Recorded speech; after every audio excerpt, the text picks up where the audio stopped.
Hello guys, I am NMChanna. Today we discuss about rules for capital letters. Okay, ನಾವು ಎಲ್ಲಿ ಯಾವ ಸಂದರ್ಭದಲ್ಲಿ capital ಲೆಟರ್ಗಳನ್ನ use ಮಾಡಬೇಕು ಅಂತಕ್ಕಂಥದ್ದನ್ನು ನಾನು ಸರಳ ಕನ್ನಡ ಭಾಷೆಯಲ್ಲಿ ಬಳಸ್ತಾ ಹೋಗ್ತೇನೆ. ಒಬ್ಬೊಬ್ಬರು ಎಲ್ಲಿ ಬೇಕಾರಲ್ಲಿ ಮಧ್ಯದಲ್ಲಿ ಕ್ಯಾಪಿಟಲ್ ಲೆಟರ್ ಬಳಸ್ತಾ ಇರ್ತಾರೆ. ಓಕೆನಾ, ಯಾವ ಸಂದರ್ಭದಲ್ಲಿ ಕ್ಯಾಪಿಟಲ್ ಲೆಟರ್ಗಳನ್ನ ಬಳಸಬೇಕು ನೀವು ನೋಡಿರ್ತೀರ. ಇಲ್ಲಿ ಕ್ಯಾಪಿಟಲ್ ಲೆಟರ್ಸ್ ನೋಡಿವಿ, ಇವು ಕ್ಯಾಪಿಟಲ್ ಲೆಟರ್, ಇವು ಸ್ಮಾಲ್ ಲೆಟರ್. ಈ ಕ್ಯಾಪಿಟಲ್ ಲೆಟರ್ನ ಕೆಲವೊಂದು ಸಂದರ್ಭದಲ್ಲಿ ಬಳಸಬೇಕಾಗುತ್ತೆ. ಯಾವ ಸಂದರ್ಭದಲ್ಲಿ ಅಂತಕ್ಕಂಥದ್ದನ್ನು ನಾನು ಈ ಒಂದು ವಿಡಿಯೋದಲ್ಲಿ ನಿಮಗೆ ಹೇಳ್ತಾ ಹೋಗ್ತೇನೆ. ಓಕೆನಾ, ಈ ಒಂದು 10 ಪಾಯಿಂಟ್ಗಳು ನೆನಪಿದ್ರೆ ಸಾಕು, ನಿಮಗೆ ಕ್ಯಾಪಿಟಲ್ ಲೆಟರ್ ಎಲ್ಲಿ ಬರಬೇಕಂತ ಖಂಡಿತವಾಗಿ ಪರ್ಫೆಕ್ಟ್ ಆಗಿ ಆಗ್ತೀರಾ. ಓಕೆನಾ, ರೈಟ್. ಹಾಗಾದರೆ ನೀವು ಕೂಡ ಇದೇ ಥರನಾಗಿ ನೋಟ್ಸ್ ಮಾಡಿ. ಈ ವಿಡಿಯೋ ಇಷ್ಟವಾದಲ್ಲಿ ಲೈಕ್ ಮಾಡಿ. ಲೈಕ್ ಮಾಡೋದ್ರ ಮೂಲಕ ಇನ್ನೊಬ್ರಿಗೂ ಶೇರ್ ಆಗುತ್ತೆ, ಇನ್ನೊಬ್ರಿಗೂ ನಿಮಗೆ ಇಷ್ಟವಾದರೆ ಇನ್ನೊಬ್ರಿಗೂ ಶೇರ್ ಮಾಡಿ. ಓಕೆನಾ, ರೈಟ್. ಹಾಗಾದರೆ ತಡ ಮಾಡೋದು ಬೇಡ, ಈಗ ಇದ್ರ ಒಂದು ನಿಯಮಗಳ ಬಗ್ಗೆ ನಾವು ತಿಳಿತಾ ಹೋಗೋಣ. ಏನು ರೂಲ್ಸ್ ಇದಾವೆ ಅಂತಕ್ಕಂಥದ್ದು ಒಂದೊಂದು ತಿಳಿತಾ ಹೋಗೋಣ. ಸರಿ, ಲೆಟ್ಸ್ ಸ್ಟಾರ್ಟ್ ದ ಕ್ಲಾಸ್. ಮೊದಲನೇದು ಇಲ್ಲಿ ನೋಡಿ, ಇಲ್ಲೇನು ಮೊದಲನೇದ್ರೆ ವೇರ್ ಆರ್ ಯು ಗೋಯಿಂಗ್ ಅಂತಿದೆ. ವೇರ್ ಆರ್ ಯು ಗೋಯಿಂಗ್ ಅಂತಂದಾಗ ಇಲ್ಲಿ ಮೊದಲನೇದಾಗ ನಾವೇನು ನೋಡೋದಂದ್ರೆ ಇಲ್ಲಿ ನಾನು ಇಲ್ಲಿ ಹೇಳ್ತೇನೆ ಬಿಗಿನಿಂಗ್ ಅಂದರೆ ಪ್ರಾರಂಭದಲ್ಲಿ ಪ್ರತಿಯೊಂದು ಅಕ್ಷರ ಏನಾಗಿರ್ಬೇಕಂದ್ರೆ ಕ್ಯಾಪಿಟಲ್ ಲೆಟರ್ ಆಗಿರಬೇಕು. ಯಾವ ತೆರನಾಗಿ ಅಂತ ಕೇಳ್ತೀರಾ, ಇಲ್ಲಿ ನೋಡಿ ತೋರಿಸಿ ನೋಡಿ ಮಕ್ಕಳೇ. ಇಲ್ಲಿ ಪ್ರಾರಂಭದ ಅಕ್ಷರ ಕ್ಯಾಪಿಟಲ್ ಲೆಟರ್ ಆಗಿರಬೇಕು ಅಂತಂದೆ. ಇಲ್ಲಿ ನೋಡಿ, ನೀವು ಉದಾಹರಣೆಗೆ ಆದರೆ ಫಸ್ಟ್ ಸ್ಟ್ಯಾಂಡರ್ಡ್ ಕತೆ ಇದೆ, ಇಂಗ್ಲಿಷ್ ಕತೆ, the goat and the lion ಅಂತೇಳಿ.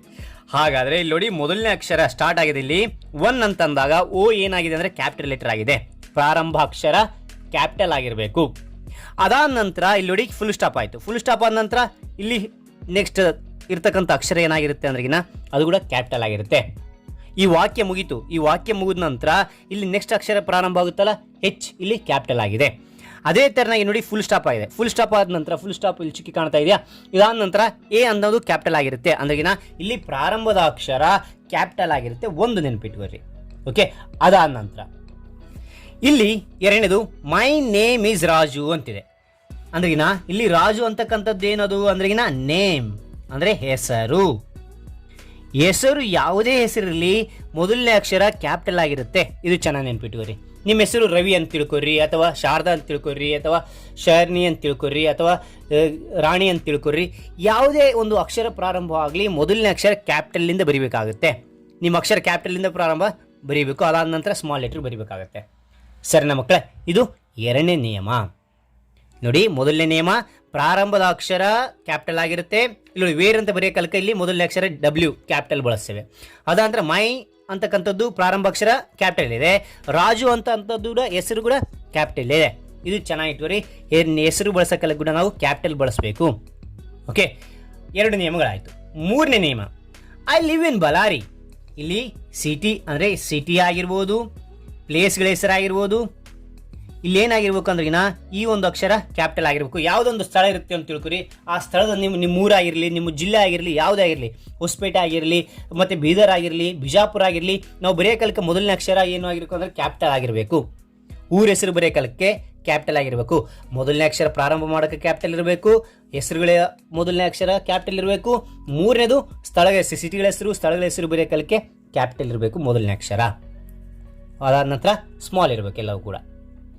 ಓಕೆ, ಅದಾದ ನಂತರ ಇಲ್ಲಿ 4ನೇ ನಿಯಮ ನೋಡೋಣ. 4ನೇ ನಿಯಮ ಏನೈತೆ ಅಂದ್ರೆ I speech English, Kannada and Telugu. ಅದಕ್ಕೆ ಇಂಗ್ಲೀಷು, ಕನ್ನಡ, ತೆಲುಗು ಅಂತಕ್ಕಂಥದ್ದು ಏನಂದ್ರೆ ಲ್ಯಾಂಗ್ವೇಜ್. ಅದು ಲ್ಯಾಂಗ್ವೇಜಸ್ ಹೌದಿಲ್ಲ. ಲ್ಯಾಂಗ್ವೇಜ್ ಅಂದ್ರೆ ಒಂದಿಷ್ಟು ನೋಡಿ, ಇಲ್ಲಿ ಲ್ಯಾಂಗ್ವೇಜ್ ಅಂದರೆ ಭಾಷೆಗಳು. ಓಕೆ, ಇಲ್ಲಿ ಭಾಷೆಗಳ ಹೆಸರು ಹೇಳೋಕಲಿಕ್ಕೆ ಮೊದಲನೇ ಒಂದು ಅಕ್ಷರ ಏನಾಗಿರ್ಬೇಕು ಅಂದ್ರೆ ಕ್ಯಾಪಿಟಲ್ ಆಗಿರ್ಬೇಕು. ಇಂಗ್ಲೀಷ್ ಅಂತ ಹೇಳಿದೀನಿ, ಕ್ಯಾಪಿಟಲ್ ಇದೆ.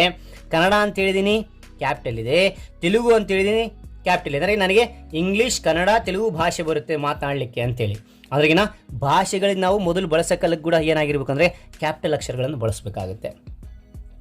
ಓಕೆ ಮಕ್ಕಳೇ, ಕ್ಲಾರಿಟಿ ಬಂತಾ? ರೈಟ್. ಹಾಗಾದರೆ ಈಗ 5ನೇ ನಿಯಮ ನೋಡೋಣ. 5ನೇ ನಿಯಮ ಏನಿದೆ ಅಂದ್ರೆ ಇಲ್ಲಿ ನೋಡಿ, ಐ ಆಮ್ ಇಂಡಿಯನ್ ಅಂತ ಹೇಳಿದೀನಿ.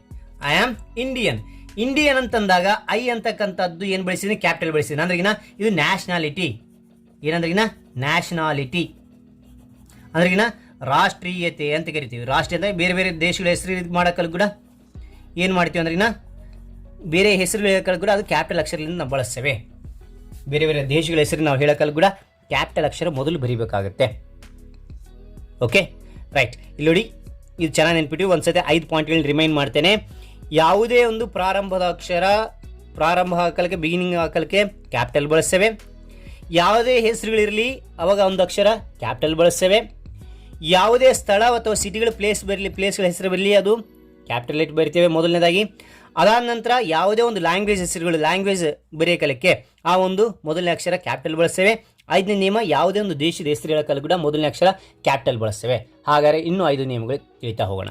ರೈಟ್, ಇಲ್ಲಿ ನೋಡಿ 6ನೇದು, I was born in the month of November ಅಂತಿದೆ. ಓಕೆ, ಇಲ್ಲಿ ಡೇಸ್ ಮತ್ತು ಮಂತ್ಸ್ ಆ ಮೊದಲನೇ ಅಕ್ಷರ ಏನಾಗಿರ್ತೇವೆ ಅಂತಂದ್ರಿಗಿನ ಇಲ್ಲಿ ನವೆಂಬರ್ ಅಂತಕ್ಕಂಥದ್ದು ಕ್ಯಾಪಿಟಲ್ ಇದೆ ನೋಡಿ. ಇಲ್ಲಿ ನೋಡಿ, ಇಲ್ಲಿ ನಿಮಗೆ ತೋರಿಸ್ತಾ ಇದ್ದೇನೆ, ಇಲ್ಲಿ ಕಾಣ್ತಾ ಇದೆಯಾ? ಇಲ್ಲಿ ನೋಡಿ, January, February, March, April, May, June, July, August, September, October, November, December ಅಂತಿದೆ.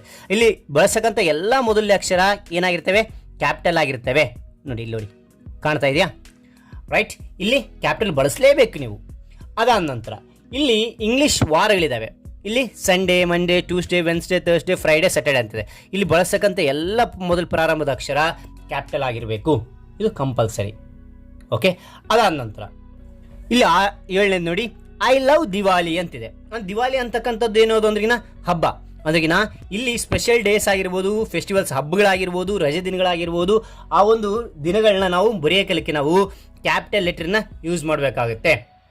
ಓಕೆನಾ? ಶ್ರೀರಾಮನವಮಿ ಆಗಿರ್ಬೋದು ಅಥವಾ ಇನ್ನೇ ಯಾವುದೇ ಹಬ್ಬ ಆಗಿರ್ಬೋದು, ಬಕ್ರೀದ್ ಆಗಿರ್ಬೋದು, ಇಲ್ಲಿ ಯಾವುದೇ ಹಬ್ಬ ಹರಿದಿನಗಳು ಯಾವುದೇ ಇರಲಿ, ಅದು ಫೆಸ್ಟಿವಲ್ಸ್ ಇರಲಿ ಅಥವಾ ರಜೆ ದಿನಗಳಿರಲಿ, ಅದು ಮೊದಲನೇ ಅಕ್ಷರ ಏನಾಗಿರಬೇಕು? ಕ್ಯಾಪಿಟಲ್ ಆಗಿರಬೇಕು. ಓಕೆ, 8th ರೂಲ್ ಏನಿದೆ, 8ನೇ ನಿಯಮ ಏನಿದೆ ಅಂದ್ರಿಗಿನ ಇಲ್ಲಿ ನೋಡಿ, ಇದೇನಿದೆ ಅಂದ್ರಿಗಿನ my father's name is doctor Karan Sharma ಅಂತಿದೆ. ಓಕೆ, ಇಲ್ಲಿ ನೋಡಿ, ಟೈಟಿಲ್ ಅಂತಕ್ಕಂಥ ಡಾಕ್ಟರ್ ಅಂತಕ್ಕಂಥದ್ದು ಅದು ಟೈಟಿಲ್ ಆಗುತ್ತೆ. ಓಕೆ, ಟೈಟಿಲ್ ಏನಿರ್ಬೇಕಂದ್ರಿಗಿನ ಕ್ಯಾಪಿಟಲ್ ಆಗಿರಬೇಕು. ಡಿ ಅಂತಕ್ಕಂಥದ್ದು ಏನಂದ್ರಿಗಿನ ಕ್ಯಾಪಿಟಲ್. ಓಕೆ, ಅದಾದ ನಂತರ ಇಲ್ಲಿ ಕರಣ್ ಶರ್ಮಾ ಅಂತಿದೆ, ಕರಣ್ ಅಂತಿದೆ, ಶರ್ಮಾ ಅಂತಿದೆ. ಅಂದ್ರಿಗಿನ ಇಲ್ಲಿ 2 ಹೆಸರುಗಳ ಥರ ಇರ್ತದೆ. ಹೌದಾ? ಒಬ್ಬರು ಇರ್ತೇವೆ ಕರಣ್ ಶರ್ಮಾ ಅಂದ್ರೆ ಕರಣ್ ಅಂತಕ್ಕಂಥದ್ದು ಕ್ಯಾಪಿಟಲ್ ಬರೀಬೇಕಾಗುತ್ತೆ, ಮತ್ತೆ ಶರ್ಮಾ ಅಂತಕ್ಕಂಥದ್ದು ಕೂಡ ಕ್ಯಾಪಿಟಲ್ ಬರೀತಾ ಹೋಗಬೇಕಾಗುತ್ತೆ. ರೈಟ್, ಇಲ್ಲೊಂದು ಎಕ್ಸಾಂಪಲ್ ತೋರಿಸ್ತೀನಿ ನೋಡಿ. ಓಕೆ, ಇಲ್ಲಿ ನೋಡಿ, ಡಾಕ್ಟರ್ ಅಂತಿದೆ, ಇಲ್ಲಿ ನೋಡಿ ಕ್ಯಾಪಿಟಲ್ ಬಳಸಿದ್ದಾರೆ.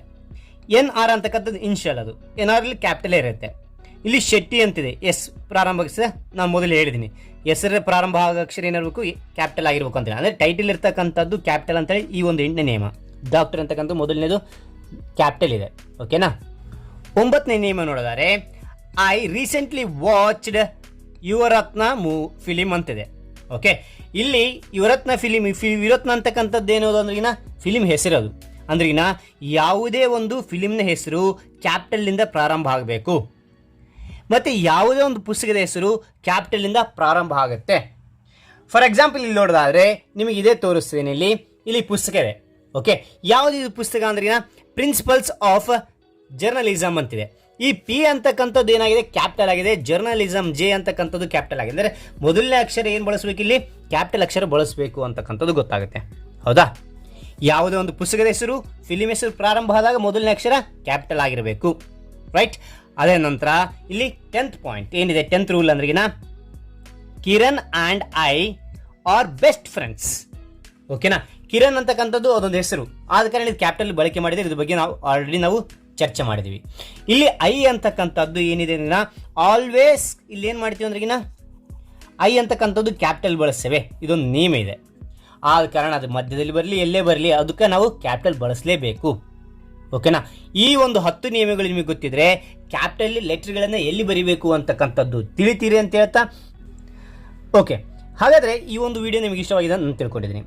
ಇಷ್ಟವಾಗಿದ್ದಲ್ಲಿ ಲೈಕ್ ಮಾಡಿ, ಶೇರ್ ಮಾಡಿ, ಅದೇ ಥರನಾಗಿ ಇನ್ನೊಬ್ರಿಗೆ ಶೇರ್ ಮಾಡಿದ್ವಿ, ಅವರು ಕೂಡ ಈ ಒಂದು ವಿಷಯ ತಿಳಿಯುತ್ತೆ ಅಂತ ಹೇಳ್ತಾ, ಹಾಗಾದರೆ ಈ ಒಂದು ವಿಡಿಯೋ ಮುಗಿಸಾಯಿನಿ. Thank you for watching. Bye children's.